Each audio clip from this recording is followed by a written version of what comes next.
ये पुष्पक विमान मैंने अपने बाहुबल से प्राप्त किया है। मुझे आदेश देने वाले तुम होते कौन हो? क्या हुआ जब अयोध्या में प्रकट हुआ साक्षात पुष्पक विमान? राम मंदिर में काम कर रहे मजदूरों ने जब यह नजारा देखा तो सभी के पैरों तले जमीन खिसक गई। 22 जनवरी प्राण प्रतिष्ठा से पूर्व अयोध्या में इतने बड़े चमत्कार का होना सभी को आश्चर्य में डाल रहा है। जिन्होंने पुष्पक विमान के साक्षात दर्शन किए, उन्होंने जो बताया उसे सुनकर आपके भी रोंगटे खड़े हो जाएंगे। दोस्तों, 22 जनवरी 2024 को रामलला अयोध्या के नए भव्य मंदिर में विराजमान होंगे। इस शुभ कार्यक्रम के लिए पूरे देश में निमंत्रण बांटा जा रहा है। शहर से लेकर गांव तक घर घर अक्षत वितरण में बच्चों से लेकर बड़े तक सहयोग कर रहे हैं।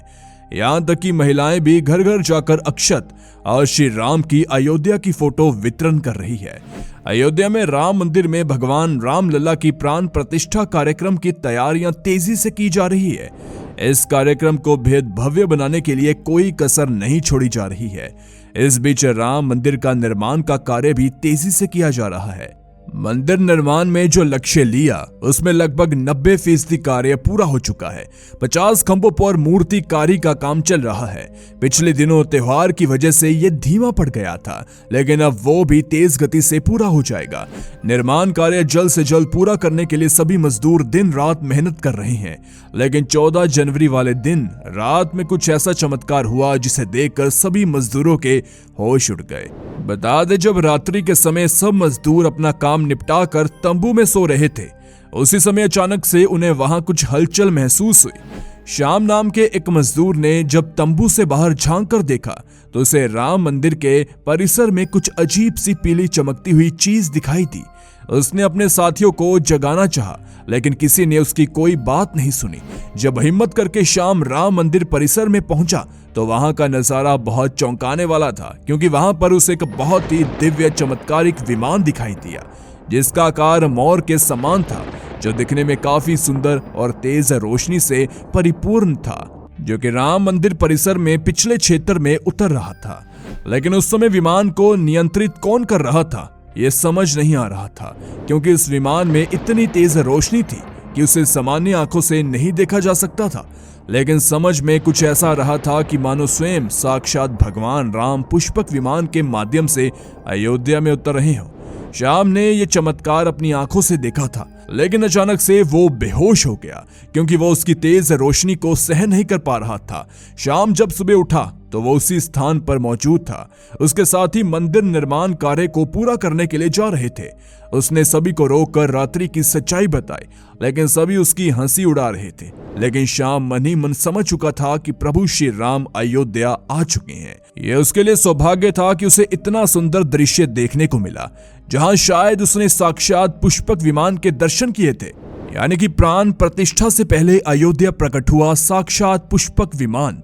दोस्तों, देश के अलग अलग हिस्सों में कई बार अजीब सी आकृति वाले विमान देखे गए हैं, जिनका संबंध कई बार तो एलियन के साथ जोड़कर भी देखा जाता है।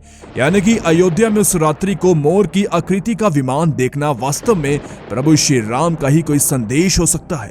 लेकिन क्या यह विमान सचमुच में पुष्पक विमान है? इसकी आखिर क्या गारंटी है? इसे समझने के लिए हमें पुष्पक विमान के रहस्य को अच्छे से जानना होगा। दोस्तों, बता दें, रामायण में पुष्पक विमान का जिक्र है। रामायण में बताया गया है कि पुष्पक विमान पहले कुबेर के पास था। इसके बाद रावण ने उसे अपने सौतेले भाई कुबेर से लंका समेत बलपूर्वक हथिया लिया था। फिर रावण इसी के जरिए कहीं भी आता जाता था। रावण को हराने के बाद यह विमान श्री राम के पास आ गया।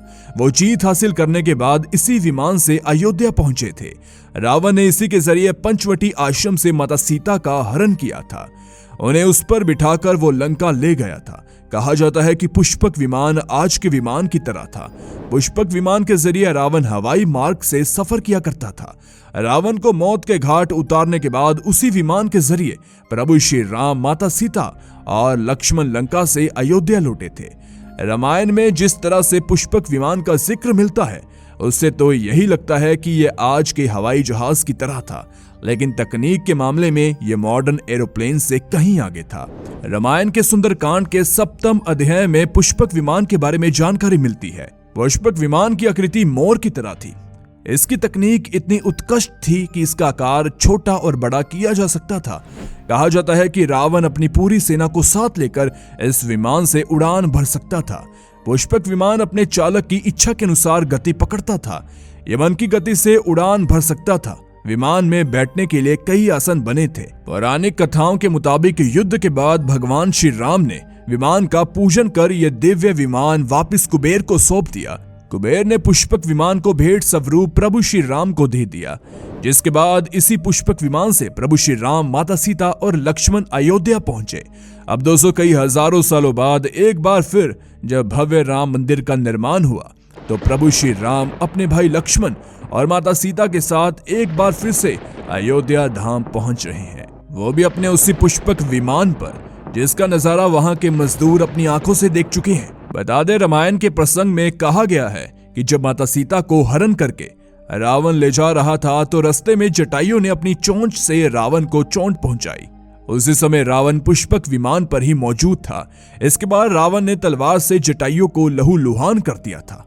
जटायु घायल होकर जमीन पर गिर गए। जब माता सीता को खोजते हुए श्री राम पेड़ पौधों और पक्षियों से पूछते जा रहे थे तो उनकी रास्ते में घायल जटायु से मुलाकात हुई। मरनासन अवस्था में पड़े जटायु ही श्री राम को बताते हैं कि रावण माता सीता को हरण करके किस दिशा में गया है।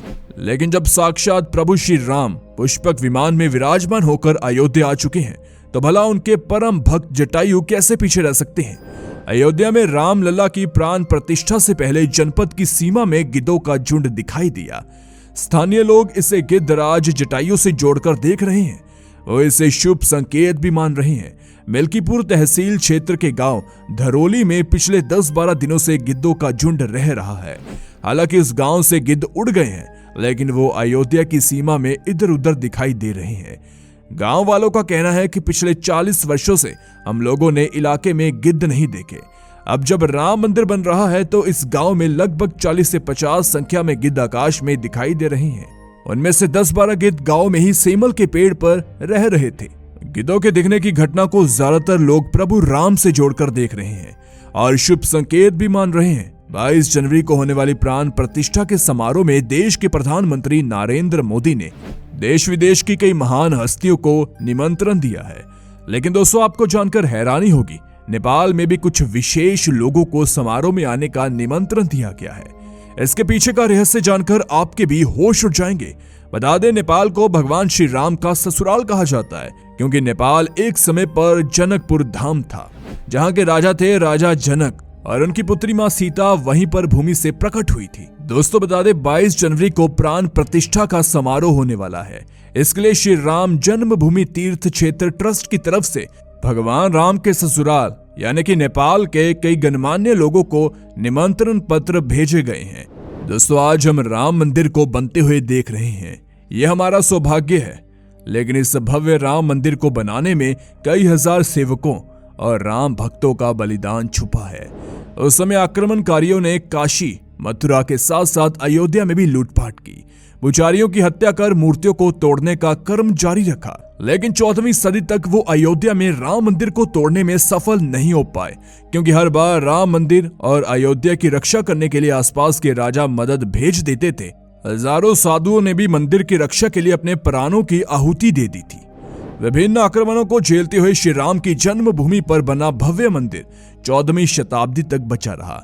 कहते हैं कि सिकंदर लोधी के शासनकाल के दौरान यहाँ भव्य मंदिर मौजूद था।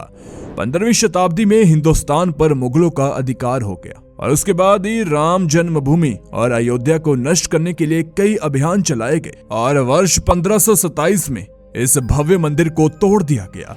उसकी जगह बाबरी ढांचा खड़ा किया गया। कहते हैं कि मुगल साम्राज्य के संस्थापक बाबर के एक सेनापति ने बिहार अभियान के समय अयोध्या में श्री राम के जन्म स्थान पर स्थित प्राचीन और भव्य मंदिर को तोड़कर एक मस्जिद बनवाई थी।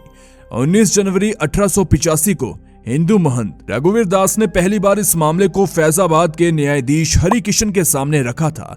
इस मामले में कहा गया था कि मस्जिद की जगह पर मंदिर बनवाना चाहिए, क्योंकि वो स्थान प्रभु श्री राम का जन्म स्थान है। वर्ष 1947 में भारत सरकार ने मुसलमानों को विवादित स्थल से दूर रहने के आदेश दिए। मस्जिद के मुख्य द्वार पर ताला लगा दिया गया। जबकि हिंदू श्रद्धालुओं को एक अलग जगह से प्रवेश दिया जाता रहा। लेकिन सन 1979 में एक ऐसा चमत्कार हुआ जिसे देखकर मुसलमानों की भी आंखें खुल गई। यह रामलला का बहुत बड़ा चमत्कार था कि मस्जिद के अंदर से अचानक ही रामलला की मूर्ति प्रकट हो गई। कुछ कट्टरपंथियों का कहना था कि कुछ हिंदू भक्तों ने रात्रि के समय चुपके से यहाँ पर मूर्ति रखी है। मुसलमानों ने इस पर विरोध व्यक्त किया और दोनों पक्षों ने अदालत में मुकदमा दायर कर दिया। सरकार ने इस स्थल को विवादित घोषित करके ताला लगा दिया। 30 अक्टूबर 1990 को हजारों राम भक्तों ने मुख्यमंत्री मुलायम सिंह यादव द्वारा खड़ी की गई अनेक बाधाओं को पार कर अयोध्या में प्रवेश किया और विवादित ढांचे के ऊपर भगवा ध्वज फहरा दिया। लेकिन 2 नवंबर 1990 को मुलायम सिंह यादव ने कार्य सेवकों पर गोली चलाने का आदेश दिया, जिसमें सैकड़ों राम भक्तों ने अपने जीवन की आहुतियां दे दी। उस समय सरयू तट राम भक्तों की लाशों से भर गया था। इस नरसंहार हत्याकांड के बाद अप्रैल 1991 को उत्तर प्रदेश के तत्कालीन मुख्यमंत्री मुलायम सिंह यादव को इस्तीफा देना पड़ा। उस समय कोठरी बंधुओं के बलिदान की चर्चा खूब हो रही थी। दिसंबर 1992 को जब विवादित ढांचा गिराया गया, उस समय राज्य में कल्याण सिंह की सरकार थी। उस दिन सुबह करीब 10:30 बजे हजारों लाखों की संख्या में कार्य सेवक पहुंचने लगे। दोपहर में 12 बजे के करीब कार्य सेवकों का एक बड़ा चिट्ठा मस्जिद की दीवार पर चढ़ने लगता है। लाखों की भीड़ को संभालना सभी के लिए मुश्किल हो गया। दोपहर के 3:40 पर पहला गुंबद भी तोड़ दिया गया और जब फिर 5 बजने में 5 मिनट का वक्त बाकी था, तब पूरे का पूरा विवादित ढांचा जमींदोज हो चुका था। भीड़ ने उसी जगह पूजा आचरण की और रामशिला की स्थापना कर दी थी। मुख्यमंत्री कल्याण सिंह का साफ आदेश था कि कार्य सेवकों पर गोली नहीं चलेगी। दोस्तों, राम मंदिर को बनता हुआ देखना सौभाग्य है, लेकिन जब भी हम इसके पीछे हजारों हिंदुओं का बलिदान देखते हैं तो हमारी आंखें भी नम हो जाती हैं। इस पूरी वीडियो को देखने के बाद आक्रमणकारियों के लिए आपके क्या विचार हैं, नीचे कमेंट बॉक्स में जरूर बताइएगा। हमारे महान शहीदों के लिए आपकी श्रद्धांजलि भी नीचे कमेंट बॉक्स में जरूर दीजिएगा। जाने से पहले वीडियो को लाइक भी कीजिए। ऐसी ही वीडियोस के लिए इस चैनल को सब्सक्राइब करके बेल नोटिफिकेशन को ऑल पर सेट कर ले। धन्यवाद।